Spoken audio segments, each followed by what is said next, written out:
안녕하세요. 이번 시간에는 대한제국 시기 자주 독립과 근대화를 위한 노력들을 살펴보도록 할 텐데요. 청일전쟁에서 승리한 일부는 조선에 속속들이 간섭을 하기 시작했어요. 그리고 일본은 청나라로부터 요동반도를 얻게 되었는데요.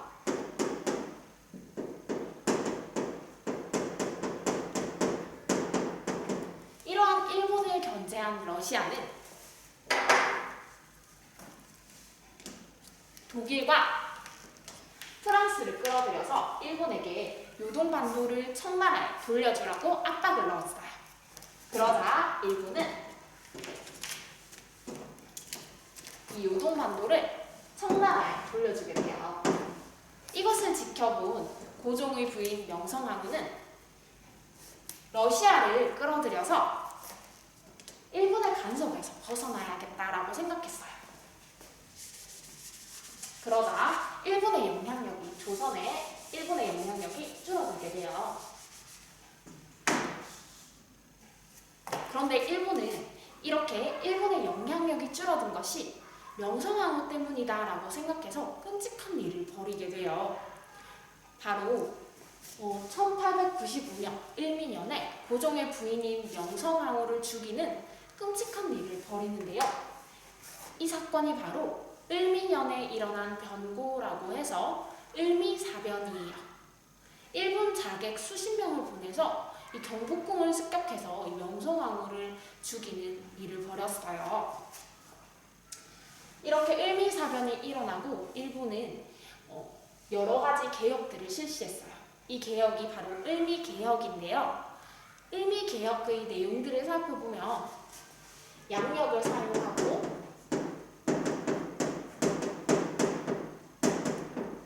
그리고 머리카락을 짧게 자르는 명령, 머리카락을 짧게 자르라는 명령인 단발령을 실시했어요.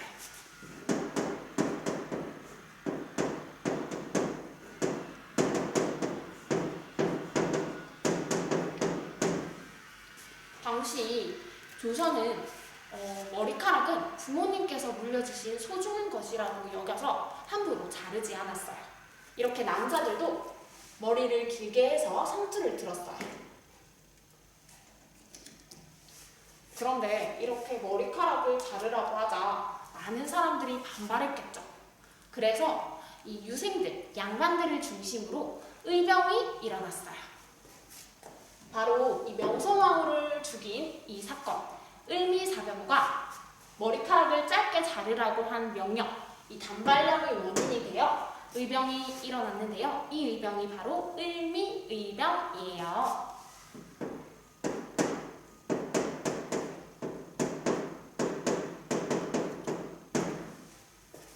이렇게 명성황후가 죽게 되자 이 고종은 두려웠을 거예요. 그래서 밥조차 제대로 먹지 못했는데요. 그래서 이 조선 안에 있던 러시아 공사관, 조선 안에 작은 러시아라고 할 수 있는 이 러시아 공사관으로 몸을 피하게 돼요. 이것이 바로 아관파천이에요. 1896년 2월 고종은 이 러시아 공사관으로 들어가게 돼요. 이 일을 아관파천이라고 해요.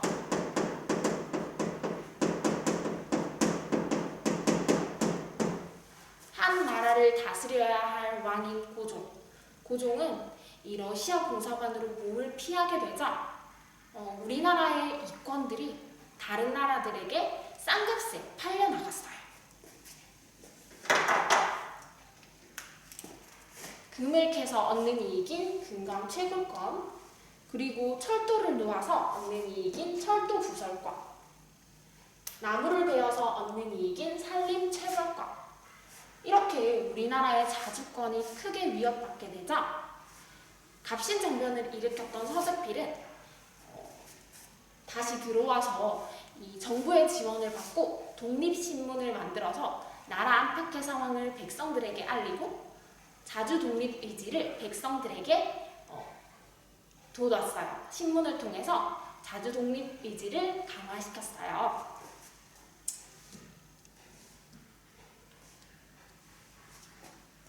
그리고 이 당시 청나라의 사신을 맞이하던 분인 영은문을 헐고 독립문을 세웠어요.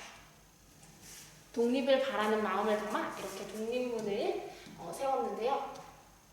그리고 이 고종에게 백성들은 다시 돌아오라고 요구했어요. 그러자 약 1년간 러시아 공사관에서 머물다 1897년 2월 고종은 다시 궁으로 돌아오게 돼요. 그런데 이제 조선이 아닌 대한제국으로 나라 이름을 바꾸게 되는데요.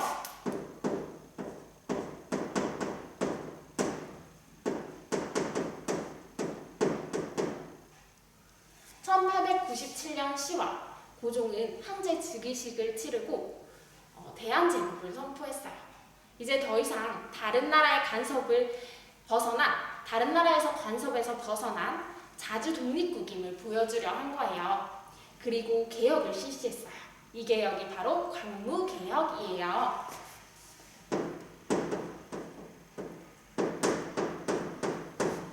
광무개혁의 내용들을 살펴보면 공장과 회사 설립을 지원하고 학교를 세워서 인재를 양성했어요.